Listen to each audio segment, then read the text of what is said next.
guys, Will here. Today we're gonna look at this flashlight. It is the Jetbeam Mini 1, or wait, Niteye Mini 1. Stay with me.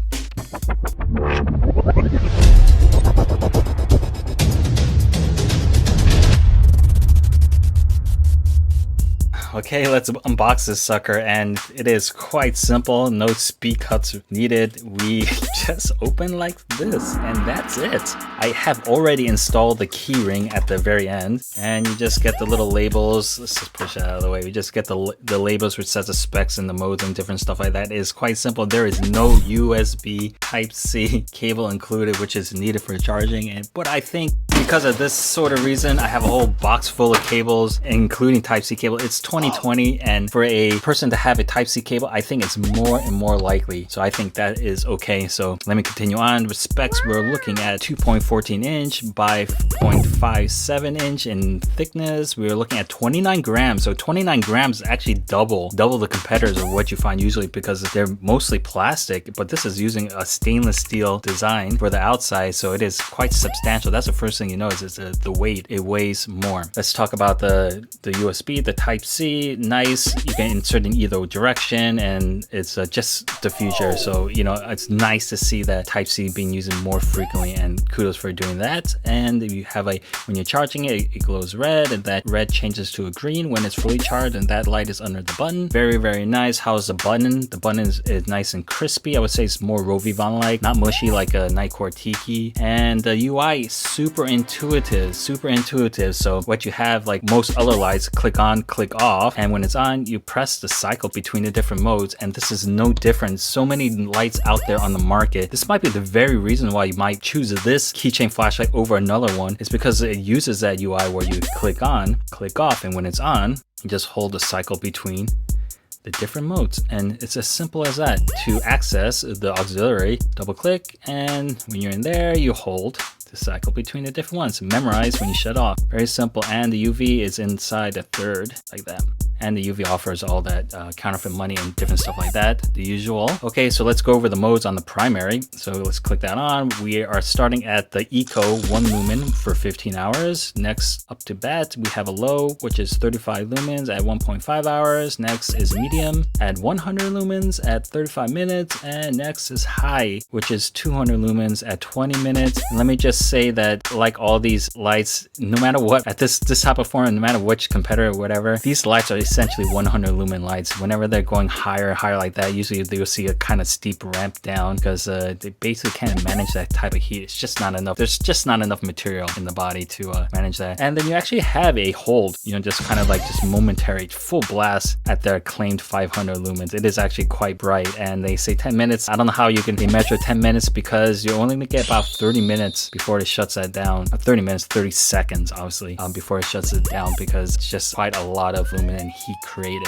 So pretty cool, super useful UI. The only consideration would be that you may accidentally turn it on. I would say that in my use and testing this, I haven't accidentally turned it on, but that is something to consider. So if you're not worried about that and you like the simple UI, this might be the light for you. Okay, let's talk about the primary LED. We have XBG3 and Cool Tint, which is very nice and cool and clear. Cool Tint usually being the most popular among every type of person, except for very specific flashaholics like myself. And then let's go over the auxiliary LED. So you have a whole like plethora of just different types of colors. So let me just try to start this at what I think is the beginning, which is a red solid. So we have the red solid, we have the green solid, we have the blue solid, and we're going into the red and green like police strobe. And of course, be careful if your country might consider this as trying to impersonate a police officer. It might be illegal, so bypass that if it's illegal in your area. The next one, I would just say Christmas lights or party light. I don't know even what to call this. It's just flashing red, green, blue. I don't have no idea what uses. Maybe if people want to just use a indicator light and they just want it to look more fun, why not? It's just in there. You don't need to use it. And a blinking red. So blinking red, super useful. You're walking along the side of the road. You can put this on your bike, whatever reason, mark your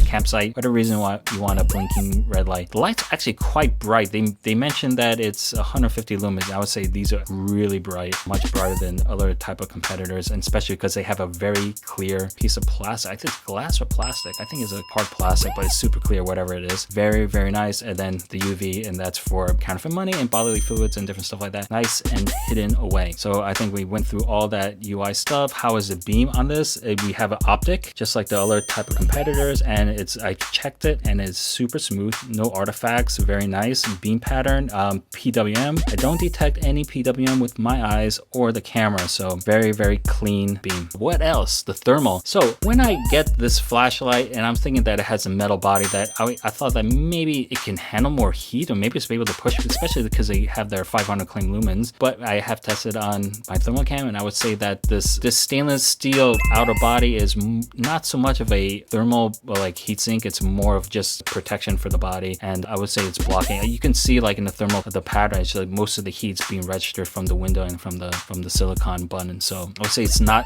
transferring. You're not getting that sort of huge benefit from that reason. It's more the reason for aesthetic, and maybe like the aesthetic value and the durability of the stainless steel is very durable, not like a soft aluminum that you would drop on the ground. Probably more scratch resistant, or it'll look okay if you scratch it up. So these are the kind of reasons. I have actually slightly modified. It's kind of a tip, but you do it at your own risk if you're willing to unscrew the head. If you unscrew the head, the bezel comes off with the optic, and underneath inside there free floating is the brass heatsink, and that just falls right out. So I just put a little like 4-inch like little sliver of tin foil that you'll find inside your kitchen, and I just wrap that around the heatsink, and then as I put it in, I twist just to make sure it fits in, and that would close in that gap between the heatsink and the body, so it transfers the heat better. And you can do that kind of tip if you want, but at your own risk. I'm just giving you a tip if you want to try it yourself, but you don't have to do it. As I said before, these are basically 100 lumen lights. You just don't want to run up past 100 lumen for extended periods. Get yourself an EDC light if you want to do that. Okay, how about the waterproofness and stuff? They claim IPX8. I would say just based on design, IPX8, I would say it's more like, that's kind of like swimming or something like that, more waterproof. I would say this is no more waterproof than any other competitor. They're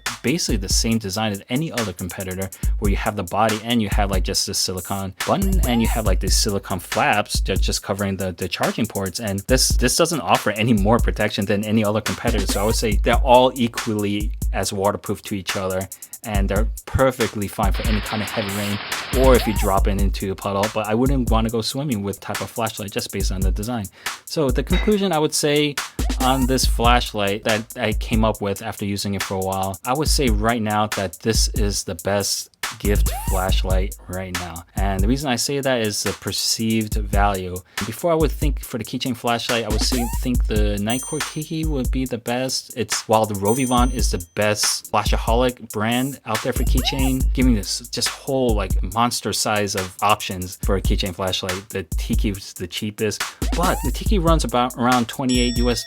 This runs around $35 US, and that's $7 more. I feel like it's worth it. And I have asked friends, family, and different people. I ask them, I show them the lights, I show them this light, and I say, what do you think this costs? What do you think that one costs? And every single person unanimously thought this was a lot more expensive. So this has that perceived value, not just the weight. That's sort of like the tangible becoming intangible. It's like the tangible weight becoming intangible perceived value of quality, because people it's like our human behavior. We determine weight as a higher quality. So it just feels high quality and it looks higher quality. It's perceived more expensive. So if you're giving a gift, this actually feels like a better gift light. So I would recommend this as a better gift light compared to other keychain lights. But that's to determine yourself. I am going to do a comparison video of the Tiki versus this flashlight. I'll do on a totally other video, otherwise it's going to be a super long video for this one. And if you like that, make sure you subscribe, because I'll compare all the boring little small details that you might consider to determine whether you want this flashlight or you want to pick another one flashlight over. But